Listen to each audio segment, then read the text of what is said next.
Question number 3 लिखा हुआ है, Zara and Pena are the shareholders and directors of Q Limited. The company directors of Q Limited have provided the following trial balance. तो नीचे हमें Q Limited का trial balance दिया हुआ है at 31 जनवरी 2024 और हम लोग अगर इसके नीचे जाएं तो एडिशनल इंफॉर्मेशन दी हुई है। नंबर 1 लिखा हुआ है, inventory at 31 January 2024 was valued at $4,720 और हम इसका पता है कि हम इसको cost of goods sold statement जब बनाते हैं वहां इसको यूज करेंगे। नंबर 2 लिखा हुआ है, depreciation on fittings is to be charged at 10% per annum using the straight line method. याद रखें कि किसी भी नॉन करंट एसेट्स की अमाउंट ऑफ डेप्रिसिएशन एक्सपेंस को रिकॉर्ड करना, उसका मतलब ये हुआ कि आप मैचिंग प्रिंसिपल को फॉलो करते हुए उस नॉन करंट एसेट्स की जो कॉस्ट है उसको आप एलोकेट कर रहे हैं over the useful life of that non current asset. ठीक है, तो मैचिंग प्रिंसिपल के अलावा कॉस्ट प्रिंसिपल है,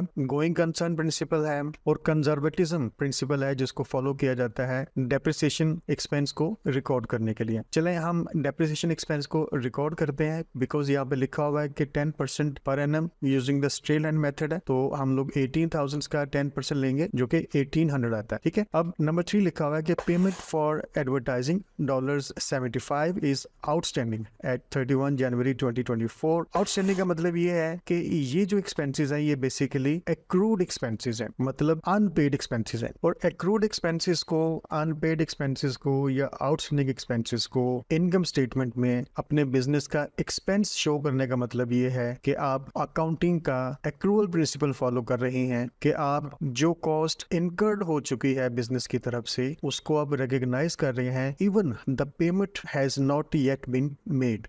अब चूंकि ये एक्सपेंसेस रिलेट करते हैं इसी अकाउंटिंग पीरियड में, सो हम $75 को ऐड कर लेंगे $5,400 में और टोटल एक्सपेंसेस अपनी इनकम स्टेटमेंट में शो करेंगे। नंबर 4 लिखा हुआ है, no dividends were outstanding at 31 January 2024। मतलब यह है कि कोई भी डिविडेंड आउटस्टैंडिंग नहीं था, पेएबल नहीं था by the end of 31 January 2024। Required में लिखा हुआ है, prepare the income statement for Q limited for the year ended 31 January 2024। इसका एक पूरा फॉर्मेट हमें दिया हुआ है, तो इसको स्टार्ट करते हैं रेवेन्यू से। देखते हैं कि रेवेन्यू कितना है, तो ये 78,000 है, इसको यहाँ पर लिख लेते हैं। अब इसमें से हम लोग लेस करेंगे कॉस्ट ऑफ सेल्स। सबसे पहले हम लिख लेते हैं ओपनिंग इन्वेंट्री जो कि 2,950 है, इसको यहाँ लिख लेते हैं। देन हम परचेजेस इसके अंदर ऐड करेंगे जो कि 38,200 है, इनको यहाँ लिख लेते हैं। तो ये ऐड करने के बाद टोटल बना 41,150 का। इसमें से सब्ट्रैक्ट कर देते हैं क्लोजिंग इन्वेंट्री जो कि है 4,720, इसको यहाँ पे लिख लेते हैं। और इसको सब्ट्रैक्ट करने के बाद जो अमाउंट हमारे पास बची वो है 36,430। ये बेसिकली कॉस्ट ऑफ सेल्स है, मतलब जो 78,000 का रेवेन्यू जनरेट हुआ है, जो सेल्स हुई हैं, उनकी एक्चुअल जो अपनी कॉस्ट है वो 36,430 है। अब आप इन दोनों को आपस में सब्ट्रैक्ट करेंगे बिकॉज लिखा हुआ हमने कि लेस कॉस्ट ऑफ सेल्स को सब्ट्रैक्ट करने के बाद जो अमाउंट हमारे पास आई है वो है 41,570, जिसको कि हम ग्रॉस प्रॉफिट बोल देंगे। ग्रॉस प्रॉफिट में से जो बाकी के एक्सपेंसेस हैं वो हम लोग यहाँ पर सब्ट्रैक्ट कर लेते हैं। देखते हैं सबसे पहले कौन सा एक्सपेंसेस बनता है, तो ये है रेंट एंड इंश्योरेंस 10,600, इसको यहाँ पर रिकॉर्ड कर लेते हैं। Rent and insurance 10,600। देखते हैं नेक्स्ट। देन हमारे पास है डायरेक्टर्स सैलरीज जो कि 19,000 है, चलें इसको भी यहाँ लिख लेते हैं। देन उसके बाद जनरल एक्सपेंसेस है 3,420 के, इसको यहाँ लिख लेते हैं।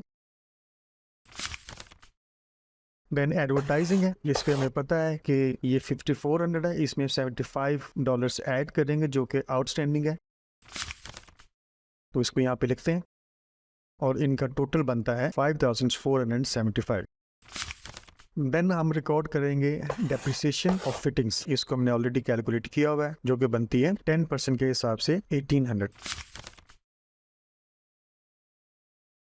देन उसके बाद हम इन तमाम एक्सपेंसेस को ऐड अप करके यहाँ पर इसको लिखेंगे जो कि बनते हैं 40,295। अब ये तमाम एक्सपेंसेस को सब्ट्रैक्ट किया जाएगा ग्रॉस प्रॉफिट में से, जो कि टोटल हमारे पास आ रहा है 1,275। ये बेसिकली जो अमाउंट है ये प्रॉफिट फॉर द ईयर है। ठीक है, याद रखें कि क्लोजिंग इन्वेंट्री को यहाँ पर रिकॉर्ड करने पर आपको 1 मार्क मिलेगा और 1 मार्क आपको एग्जैक्ट ग्रॉस प्रॉफिट कैलकुलेट करने पर मिलेगा। और ये 3 एक्सपेंसेस को आप जब प्रॉपर तौर पर यहाँ पर रिकॉर्ड करेंगे तो इन तीनों का 1 मार्क है। और उसके बाद एडवर्टाइजिंग जो कि एडजस्टमेंट में थी, इसको प्रॉपर यहाँ पर लिखने पर 1 मार्क मिलेगा इसको, यानी अगर आप सही कैलकुलेशन करते हैं। और इसी तरह डेप्रिसिएशन ऑफ फिटिंग्स है, ये भी एडजस्टमेंट में शामिल थी, तो इसकी भी सही कैलकुलेशन करने पर आपको 1 मार्क मिलेगा और 1 मार्क मिलेगा सही profit for the year calculate करने पर, और यूँ आपके 6 मार्क्स सिक्योर हो जाएंगे।